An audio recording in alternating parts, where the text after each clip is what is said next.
হ্যাঁ এভরিওয়ান, আসসালামু আলাইকুম। কী অবস্থা সবার, কেমন আছো সবাই? আশা করি সবাই অনেক বেশি ভালো আছো। আলহামদুলিল্লাহ আমিও ভালো আছি। তো আজকে আমি তোমাদের জন্য নিয়ে এসেছি খুব সহজে কিভাবে একটি আনারস কিংবা পাইনাপেল আঁকা যায় সেই ড্রয়িংটা নিয়ে আমি আজকে তোমাদের মাঝে চলে এসেছি। তো তোমরা দেখতে পেয়েছো আমি একটা পেন্সিল নিয়েছি। পেন্সিল নিয়ে এইভাবে আমি ড্র করছি, যাতে করে বোঝা যাচ্ছে না যে মানে খুব গাঢ় করে করবো না, এটা হালকা করে করব, কারণ এটা লাস্টে দিয়ে আবার মুছে ফেলা হবে। তার জন্য যাতে আঁক না পড়ে, মানে দাগটা বেশি দেখা না যায়, সেভাবে আমি ড্র করছি। তো দেখতেই পেয়েছো আমি একটা আনারসের শেপ দিয়ে নিয়েছি, আর সেই সাথে উপরে যেটা কাটা কাটা দাগ থাকে একটা আনারসের গায়ে, তো সেই দাগটাই দিয়ে দিচ্ছি। এটা কিন্তু খুব হালকাভাবে দিব। তো এরপর উপরের পাতাগুলো আমি এঁকে নিচ্ছি। তোমরা দেখতেই পেয়েছো আমি খুব সুন্দর করে পাতাগুলো এঁকে নিচ্ছি।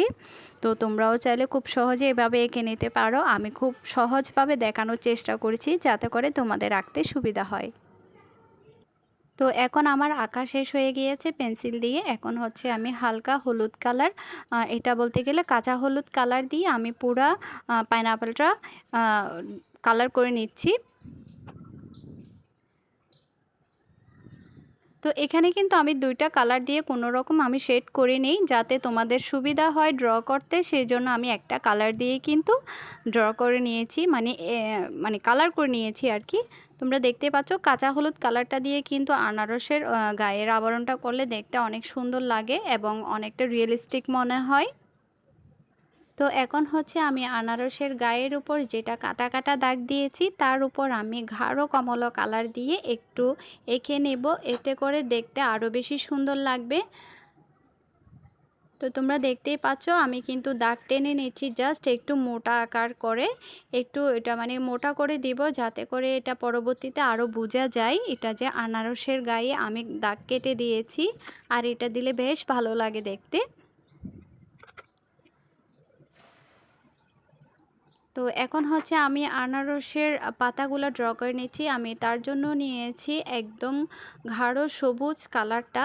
তো এখানেও আমি কোনো রকম শেড দিব না, জাস্ট একটা কালার দিয়েই আমি পাতাটা কালার করে নিচ্ছি।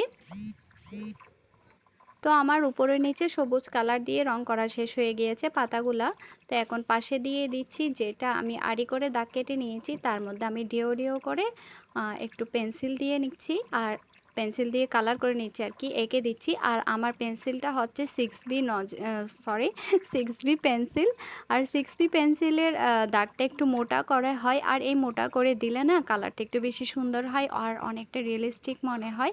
তো আমি চারিপাশে পেন্সিল দিয়ে একটু করে হাইলাইট করে নিচ্ছি, যাতে করে দেখতে বোঝা যায় পাতাগুলো অনেক বেশি সুন্দর হয়েছে। তো তোমরা দেখতেই পাচ্ছ আমি খুব সুন্দর করে কিন্তু পাতাগুলো ড্র করে নিচ্ছি। তোমরা চাইলেও কিন্তু আমার মতো এভাবে খুব সহজে আনারস এঁকে নিতে পারো। অনেকে মনে করে আনারস আঁকা একদমই কঠিন, অনেক বেশি কঠিন, আসলে কিন্তু কঠিন না। একটু সহজ করে এঁকে আঁকার চেষ্টা করেছি আমি তোমাদের জন্য। আশা করি আজকের আমার এই ভিডিওটি তোমাদের জন্য অনেক হেল্পফুল হবে। তোমরা চাইলে আমার মতো করে আনারস এঁকে নিতে পারো অনেক সহজে। আর আমি খুব চেষ্টা করেছি খুব সহজে কিভাবে একটা আনারস ড্র করা যায়।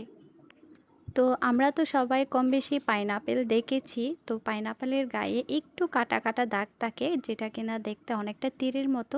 তো আমি সেটাও দিয়ে দিয়েছি, মানে অনেকটা রিয়েলিস্টিক মনে হওয়ার জন্য। তো মাশাল্লাহ আমার পাইনাপেল আঁকা শেষ। তোমাদের কেমন লেগেছে অবশ্যই আমাকে কমেন্ট করে জানাবে। তো এ পর্যন্তই, আজকের মতো এখানেই বিদায় নিচ্ছি। সবাই ভালো থাকবে, সুস্থ থাকবে। আল্লাহ হাফেজ।